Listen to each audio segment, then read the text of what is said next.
Well, around his third birthday, he got a virus and he got really sick, just kind of a cold virus. And he was really sick with the virus for about a week, but then he just sort of never got better. He just stopped eating for his favorite foods he didn't want to eat anymore. The amount that he was eating was a lot smaller. We had just potty trained him maybe like a month before, and he had never wet the bed. Even from the day that we potty trained him, he never wet the bed. And suddenly he was wetting the bed 4, 5, 6 times a night, and drinking a ton. And we just were thinking, oh, well, he's just drinking so much. That's why he's wetting the bed. And then, so losing weight rapidly, and his skin kind of took on like a grayish, bluish tone. And we took him into the doctor. We were thinking that it was kind of the virus still lingering. And when we described his symptoms, we never actually got to see our doctor because she was so busy. We kept seeing nurses' assistants. And he kept saying, oh, it probably is just the virus. Just watch him. And he's a really picky eater. So I was thinking he was losing weight because he was such a picky eater and he didn't want to eat good foods. But it was probably like a month, and we'd been taking him to the doctor almost every week because he just wasn't getting better, and I was getting really frustrated. And finally, one night he started throwing up, which now I know is a symptom of, I'm going to say the acronym wrong. I think it's DKA, but ketoacidosis, diabetic ketoacidosis, yeah, DKA, which I didn't know that. He was just throwing up. And I decided, like, that's it, I'm going to get some answers. And so I left my baby with my sister, and I took my mom, and we took Henry to the doctor, and I just listed all of the symptoms he'd had for a month. And we finally saw our doctor. I insisted that we actually see the doctor, and she said, why hasn't anybody checked his blood yet? And she prepared me, and she said, if this blood check says what I think it's going to, we're going to send you to the hospital across the street to Utah Valley, and I think your son has type 1 diabetes. So we checked his blood, and his glucose reading was over 300. And in children his age, they shoot, like, our target is between 100 and 200. And so it was really emotional. I mean, because I actually had a friend growing up who had type 1 diabetes, and I remember him giving himself shots at school and things like that, and just how I knew that, like, that was going to be a huge life change for my son. And I called my husband at work, and we took Henry over to the hospital, and we were there 48 hours. And it was really hard. I mean, it's really difficult to hold your toddler down while a nurse puts an IV in him while he's, crying and asking you to make it stop, and you can't. And that was hard. But within 24 hours of him being on insulin, he started asking to eat again. And just 24 hours. And within a week, he gained 5 pounds back, and then he just, like, from then on, it was like every day he just was more and more like my little boy that my child that I'd known for forever, not this little zombie from the last 5 weeks. And, it was a tough adjustment. Like, I remember in the hospital, we practiced giving ourselves injections just of, like, saline solution just to practice it. And the first time I gave myself a shot, I was bawling because I just couldn't imagine doing that to my kid 7, 8, 9 times a day, And of course my husband was all like, this is fine, this is gonna be great, no problems, we're just gonna do it. And I just was a mess. But it was nice because the diabetes educator at the hospital told us that we were one of the most prepared parents that he had seen, because we just decided, like, we talked about it as soon as we find out, like, this is our life now. and we're not going to be, even though I cried a lot, we're not going to be scared of it. We're not going to not do it because it's uncomfortable. Like, and so we left the hospital. All the nurses were like, it's so nice to see parents that you know are going to actually do what you're supposed to do. But I mean, I can understand as a parent, like, who wants to poke their child's finger and check their blood and give them shots and make them cry? And, you know, I understand that, but I think just facing it head on really helped us. And it helped my son too, because we just said, Henry, you have diabetes. This is your life now, and it's going to be okay. And he's adjusted really, really well. I mean, he holds his finger out for the pokes, and there's a baseline diabetes that we have to give him a shot in his bum every morning, and that's the hardest. At least once a week, he tries to get out of that. The other shots he's okay with, but he does not like that.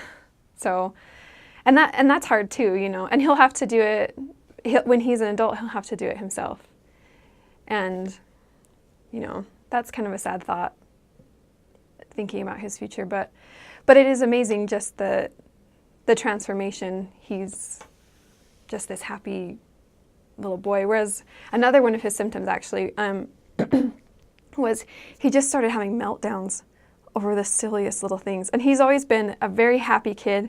He didn't really go through a terrible twos. He never threw fits, which I know we're lucky. But he all of a sudden just like everything was just crying and so upset. And now I know when he starts doing that, I check his blood, and 9 times out of 10, his blood sugar is off. And that's why he's throwing a fit or having a meltdown, because he just doesn't feel good. And usually it's because his blood sugar is really high that he's throwing a fit. So it's just really interesting. As a parent, you learn what your child, why they're actually throwing a fit. They're not doing it because he's being a brat. He's doing it because he just doesn't feel good at all. I guess another symptom that I hadn't thought about also was that he went from being this kid that wanted to run around and play, that all he wanted to do was sit all day. He just wanted to sit and watch movies, and he'd never wanted to do that before. But by having really low or really high blood sugar, it just makes you exhausted. And so he'd wake up in the morning and say, "What are we going to do today, Mommy?" And I'd say, "I think we're going to play." And he'd say, "I just want to watch a movie." And now he's running around and playing outside, and just like he should be, just like any normal 3-year-old should be. So it's the current research shows that certain viruses, and there's no way to predict it and there's no way to prevent it, right? Which was a hard lesson to learn. Certain viruses will, for one reason or another, attack the pancreas. So it is a genetic disorder. You are predisposed to type 1 diabetes. But theoretically, you could go your whole life having diabetes but never actually have any symptoms. So the current theory is that certain viruses will attack your pancreas. So you'll just be sick, but it will also be attacking your pancreas, and it will trigger this disorder. And so, anyway, that's a current theory. There's no proof, obviously, but at least not yet. But there's all of the type 1 research that we've seen, they're pretty confident that that is what it is. And so Henry just got unlucky in that he was 3 years old, and he got sick in this certain virus. And we learned that at the hospital that there are a lot of children, you know, usually it's not younger than 18 months. That is very, very rare that a child will have their onset. So like with Henry, 3 years old is still really young, but not ridiculously unusual. So yeah, unfortunate, you know, and then you go through if I had just not let him get sick, then this wouldn't have happened. But that's, you know, there's no way. How do you prevent a child from getting a virus? You know? So from my understanding, it's really common, not really common, I shouldn't say really common, but a lot of kids, it's like 3rd, 4th grade, it'll happen. But but yeah, there's no like definitive age where someone's more likely or not, at least from my understanding. So the research that I've done. So, well, I think, so for the daily, helping Henry cope with the daily routine. So one thing that, he's little, he's 3. And one of the things that we've done is, so he has to get either finger or toe, and he has not been interested in having his toes poked to do the blood check. So one thing that has helped with him is that we talk to his fingers. And we'll say, like in the morning, every morning, we'll say, "Good morning, finger, it's time to check your blood." And so he'll hold out his finger, and sometimes, he has a great imagination, sometimes the finger will talk to us. And that has really helped, because it's I don't know if it's helped him separate, like it's his finger and not him getting the poke, I don't know. But that really has helped him. It's hilarious. And you have to change fingers, because he always holds out the same finger. And it'll get a callus, and then it's hard to get the lancet in there. So we have to change fingers, and we have to talk to it. We talk to his fingers and say, "Okay, it's his finger's turn," And that's helped him a lot, because he's so little. And then with shots, there's different places on your body where you can give shots of insulin. You can do arms, the legs, your bum, where you can do, if you have enough fat, you can do your stomach. With Henry, he doesn't really have enough fat in his stomach yet, so we haven't done that yet. But he only wants to do his arms, which if you do insulin too much in the same spot, it will stop being effective. So we've had to, in the morning when I give him his baseline shot, I always give his other insulin shot to his bum too, just to give his arms a little bit of a break. But it's really helped. One of the things that's helped is he doesn't have any choice in this. So we try and give him as many choices as he can have. So he chooses which arm. He doesn't have a choice of whether or not to get the insulin, but he has a choice of which arm. And then usually with fingers, we try and let him choose, except that he holds out the same one. So that's really helped a lot. I think the biggest thing that I've learned, which my husband needs to get better at, is if you say, "Okay, it's time for your shot. Where do you want your shot? It's going to be okay." If you take time, it makes it worse. Whereas I'll say, "Okay, it's time for insulin. Which arm?" And he'll hold up an arm. I'll push up his sleeve if he has long sleeves, and I just do it. There's no prelude. There's no, "I'm so sorry, this is hard," and because that just makes it worse. And that's when he cries, as if somebody, like his grandparents, that's been a whole other challenge, is having family members help. They, especially grandmas, have a hard time. They don't want to hurt him. And so sometimes I'll just have to say, "Just do it. Just give him the shot. You can't, make a big deal of it."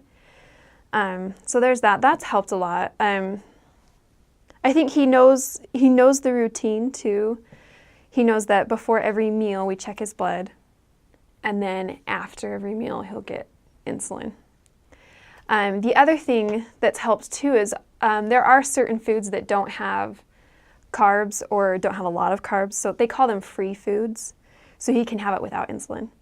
And so I'll give him a choice in his snacks. If he tells me he's hungry, he wants a snack, I'll say, "Okay, you can have nuts, or you can have a fruit snack, but you have to have insulin if you have a fruit snack." And now he'll tell me, "That's okay, I want a fruit snack." And then he knows he's going to get insulin. But other times he'll say, "I want nuts instead." So giving him that kind of choice, like he understands now that there are certain foods that he can have that he doesn't have to have insulin. So like nuts and cheese and most meat he can have with no insulin. So that's been really good too. We have a friend whose daughter is type 1 also, and she's this cheese connoisseur now. She likes all different kinds of cheeses because she knows she doesn't have to have insulin. Let's see, so I guess one thing that's been hard is the first time Henry got sick after his diagnosis, and everything was really difficult because I didn't know what to do. We've learned with Henry that when he has a fever, he gets ketones, which are the body's defense into breaking up food. If it can't get insulin, it sends out ketones to try and make up for the fact that it doesn't have insulin. I'm not so great at the science of that, but I know that that's what happens. But ketones are really dangerous. That's what sends diabetic into vomiting and really scary episodes. So the first time that Henry was sick, they have a little, it's like the glucose monitor, but it checks your blood for ketones. And I called the emergency hotline. We're with Primary Children's in Salt Lake, is where his endocrinologist is. And I called their emergency hotline and said, Henry's really sick. I don't know what to do. He's not, his blood sugar's all over the place. No matter how much insulin I give him, it's not going down. And so she had me check his ketones. And when he has ketones, we give him 1.5 of what I normally would give him for insulin. So like right now, if he has 15 carbs of a snack, I give him half a unit of insulin. So when he has ketones, I give him 3/4 of a unit. And then that will get rid of the ketones. And once we get rid of his ketones, he's like feeling so much better. But that's really scary. I remember right after we moved into our new house, so we didn't know anybody in the area. My husband had to go out of town. The week we moved into our house, he had to go out of town for work, and Henry got sick. And it was the middle of the night, and I remember he woke up and he was crying, and he didn't feel good, and so I checked his blood, and he was really high, like in the 400s. And so I gave him insulin, and this was before I knew how to take, this was his first time really getting sick, actually. And he just wasn't getting better, and he kept waking up crying, and so I called the emergency hotline just in tears and talked to a doctor, and they explained what to do, and so I gave him 1.5 of what he needed. And then the nice thing was, even though we were alone, I thought I was going to have to take him to the emergency room, and I had a baby too. And I was thinking in my mind, like, what am I going to do? How am I going to handle having the baby and having him in the emergency room by myself? Because I don't know anybody. Anyway, the nice thing was this Primary Children's called us back within a few hours, even though it was the middle of the night. They called us back, it was like 4 a.m, and said, how's Henry doing? Are his ketones down? Do you guys need anything? They were just really, really supportive, which I really needed. And then they called us again later the next day to make sure that he was doing better. And that was awesome. Now I just don't even, when he gets sick, I immediately check for ketones. And I'm not so scared now because I know how to handle it. When I didn't know what to do, it was really scary. But now I just know, like, I'm not afraid to call the doctor. Before I sort of felt like I was an inconvenience calling them in the middle of the night, and now I think, they really care too. They want him to be healthy just like I do. Not as much as I do, obviously, but the fact that they called us back twice, and so now I just immediately, if I feel any kind of nervous or anything, I just call them and say, this is what's going on, and even if all they do is say you're doing the right thing, it's so nice to have someone support. So when we were in the hospital, so for the 48 hours we were in there right after he was diagnosed, they gave us 2 glucose monitors and the ketone monitor. And then, which they gave us that, obviously we paid for the hospital, so I'm not sure exactly how much we paid for that, but we just paid our hospital bill. But so we have those, and we have a backup. They gave us 2, which was great. And they actually, Utah Valley has a diabetes management clinic, and grandparents and caretakers can go to a class and learn about how to take care of a crash course. And they gave each grandparent a glucose monitor also, so they would have them at their house. So that was free, but it's really expensive. And insurance has not covered much. We pay for just the test strips to check his blood. We pay for 100 of them, we pay around $100 a month. And then, so that's just the strips. And then insulin, there's 2 different kinds of insulin. There's the baseline insulin, and then there's the one you give him for every food, the foods that he eats. We pay around $230 a month just for insulin. So that's $330 right there. And then lancets, so the needles that go in the poke, are like another $30. And then needles, or I think this last month, I got 200 needles, which lasts us about 6 weeks. 200 needles will last us about 6 weeks right now. And I pay like $125 for those. So we're talking like $500 a month-ish. And now that we're at the beginning of our deductible again, he was sick, Henry was sick just last week. And I had to go and get, there's special strips to check ketones. And I got 10 strips and I paid $53 for 10 strips. And when a kid is sick, you have to check for ketones every 3 hours. So if he were sick, like, for a week, 10 strips is only going to last us, like, a day and a half. And so if I can, when his ketones are gone, I can stop checking for him. But if he starts showing signs again the next day, like if he has a fever again the next day, I need to check for ketones again. So we're talking like, it could be several $100s just in a week, just for the ketone strips. So it's been really expensive. And we have fantastic pharmacists who have done their very best to find us every discount, every coupon that they could possibly find us. Unfortunately, most of the insulin and other diabetic products will not give the big discounts for children under the age of 18. So when he's 18, his baseline insulin, which is Lantus, is what we use, we can get a coupon and we'll only pay $25 for it. But until then, we're paying like $100 for it, which is it's very frustrating because that's a huge expense every month. Luckily, I should say that the insulin does come in packs of like 4 vials, which will last us a couple months. So I'm not necessarily paying $200 every month, but I'm paying $200 every time I have to get insulin. So I think I buy insulin about every 3 months.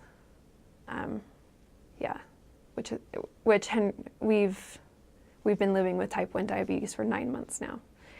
So I think that's about right. I think I've bought it 3 times. So yeah, it's expensive.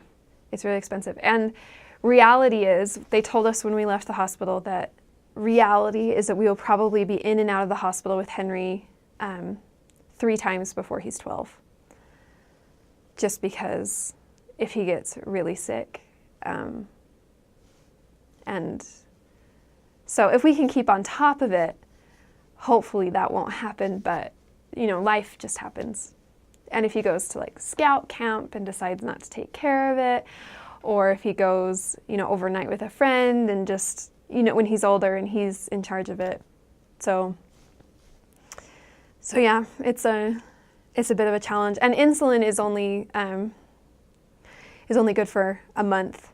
So even if you have half a vial left, you have to throw it away. Because it won't be effective anymore. So if he goes somewhere and let's say I forget to give him new insulin and he's gone for it might be okay for a day or 2, but if he's gone for a whole week, then it'll stop being effective after a few days. So there's that reality too. So we just plan now a few $100s a month for all of his needs, and then we just have a savings account where we're putting money in for hopefully it's not inevitable, but it feels inevitable. Hopefully it won't be, but a hospital visit. So, and our hospital visit, we paid, even after insurance, I think we paid $7,000. Yeah, because every time they gave him insulin in the hospital, every little shot of insulin was like $50. Whereas now I'm like, I could have given him millions of shots of insulin for that much. But, that's just how it works, unfortunately. Yeah, it was a shock. We had been saving for buying a house, and all of our money for the house went, which obviously, like, I'd rather have my kid alive than a house, right? But all of our money that we had saved for the house, and we were extremely lucky in that we had that money saved and that we could afford it. Whereas a lot of people, like, all of a sudden a $7,000 bill, I mean, wow. So, and we saw the bill before, obviously we'd see what it would have been before insurance, and we're looking, I think it was like $17,000. And so our insurance did cover a lot, and I just can't imagine like families that don't have good insurance or any insurance or, you know, whatever. What do you do? The thing that a lot of insurance companies will offer is a diabetes counselor. So like we're with Select Health right now, and they have a pediatric diabetes counselor that we enrolled with them, and so they'll keep track of how much we're paying and what we're buying and everything, and they have a counselor that we can call and talk to. But I've called and talked to them, and they similar to what our pharmacists have done, they've tried to find every coupon and every discount and whatever that they could find us, but and we have had some success with that, but not much. So and then we're actually going to be, my husband just got hired at a new job with the state government, and they have fantastic insurance, like the best insurance. But even then, they have a diabetes counselor, but there's no, like they won't just cover it. So once we meet our deductible, it'll be like the 80-20%, so they pay 80% and we'll pay 20%. So at the end of the year, this last year, obviously with the hospital visit, we met our deductible.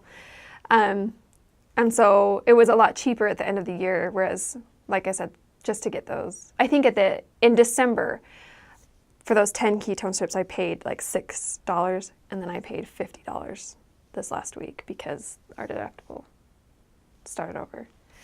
So, I mean, I guess the happy side of it is that you know you'll meet your deductible really quick in the year. So, like, when we're ready to have another baby, you know, that'll meet our deductible super fast, and, you know, on the positive side. But I know that JDRF, which is the Juvenile Diabetes Research Foundation, they do a lot of fundraisers for like research and that kind of thing. And I know if you are involved with them, I don't know that you necessarily get any discounts or anything, but there is a community that's pretty tight.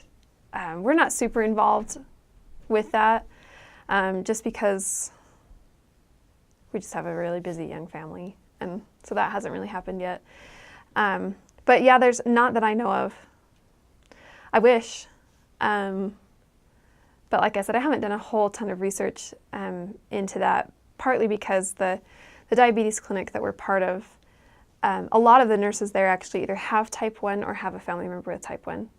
And so we've learned a lot from them about what they've done, and asked, like, you know, how do you guys cope with the expense? And none of them have mentioned anything like that.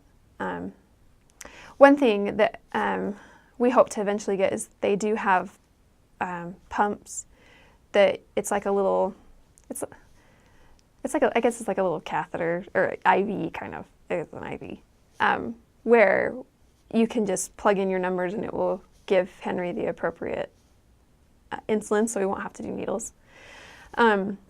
We've asked about that, like if that is a cheaper option, because obviously the initial expense is really high. It's like $1,000 or $2,000, even with insurance help. But I guess the vials for pumps are still pretty expensive, and so you won't be saving money if you get a pump versus using the needles and the other vials. But I don't know. We're still pretty new. Like 9 months. It feels like forever. But then I think about it in the scheme of things, and I'm like, yeah, we're still really learning. But we have learned a lot just in 9 months, though. And, you know, so yeah, it's expensive. I think something that's been really difficult for me especially, but also for my husband, is leaving Henry with anybody. Like a babysitter or going to preschool or even with his grandparents. It's been really difficult because when I know I'm in control of what insulin he's getting, and I know to check his blood, and I have experience with it now, leaving him with somebody inexperienced is really scary. Because, you know, every scenario in my mind, like if you were to give him too much insulin, he could die. I mean, that's just reality, because you could eliminate all the blood sugar, all of his blood sugar, and kill him. And the doses are so tiny. It's so tiny. I probably should have brought a needle to show you, but it's so tiny. And because he is so little, his doses are just like drops, literally drops. Like you could give it to him in a medicine dropper. And so that's really scary. But I think that's something we've learned is we've had to let go a little bit and learn like he's going to be okay for 3 hours. And we'll even tell people like, we check his blood immediately before we take him anywhere. We always check his blood and make sure that he's okay. And then I'll drop him off and say, okay, if he eats a ton, give him some insulin. But otherwise, he's okay until I get home in 2 hours or whatever. But the first time we left overnight, we left him with some family members. We'll just leave it at that. We left him with some family members, and they gave him the wrong insulin. They gave him the baseline insulin instead of like the normal, like, I don't know what to call it, but like the immediate acting insulin for food that he has. And luckily this person recognized it. I had detailed instructions that I had listed out in like color-coded things, so like they knew. But accidents happen, and I wasn't upset at all, like with this person, at all. I wasn't upset with this person. But luckily this person saw it, and they immediately called the emergency hotline that I had left on the paper. And the doctor was like, it's fine, just check his blood more often and make sure that he's eating. So it was fine, but it was like one of those things like when they told us, and like I said, I wasn't upset, but in my mind I was like, this is why we haven't left him with anybody, because, anyway. So that's, I think, something that's been good is learning to just let go a little bit and realize that I'm not going to be with him every minute of every day for the rest of his life. And someday he's going to be in charge, and he will be the one giving himself insulin. And when he's at school, mommy's not going to sit by him in his desk and make sure that he's getting the right amount of insulin and eating when he needs to. And that's been hard, and it's been scary, but it's been a good, you have to let go. And like accidents happen, like what happened when we were gone, but I think just making sure that whoever you're leaving him with has the resources if something were to happen. They know who to call. Anyway, so yeah, that was exciting, and it was scary, but it was, now I'm like, it's okay. It's a little bit easier for me to leave him. So one thing that's helped Henry, actually, something else, is seeing other people that have type 1 diabetes. So like, for example, I follow the JDRF Instagram account, and they'll post pictures of kids or other people that have type 1. And it's been really good for him to see, like I showed him a picture, I don't know who he plays for, but there's a professional hockey player that has type 1.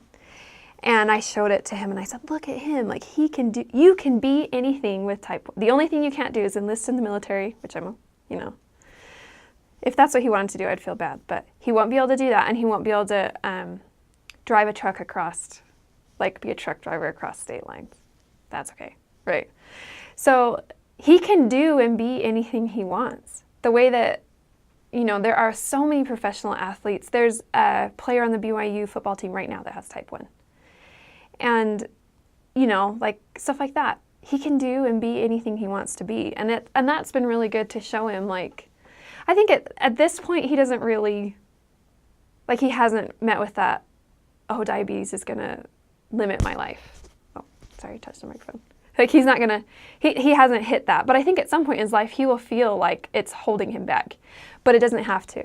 He can do and be anything he wants to. He just has to, keep up with it and be on top of it. So, I just thought of another thing. We visit an endocrinologist every 4 months, and they adjust his insulin and check things. And we get what's called an A1C score every time we go, which is basically it's a percentage of how well he's managing his diabetes, which really right now is how well mommy's managing his diabetes, right? And it was really cool this last time that we went in September.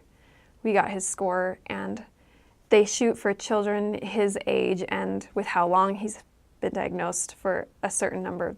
I think 8.7 was what we were shooting for.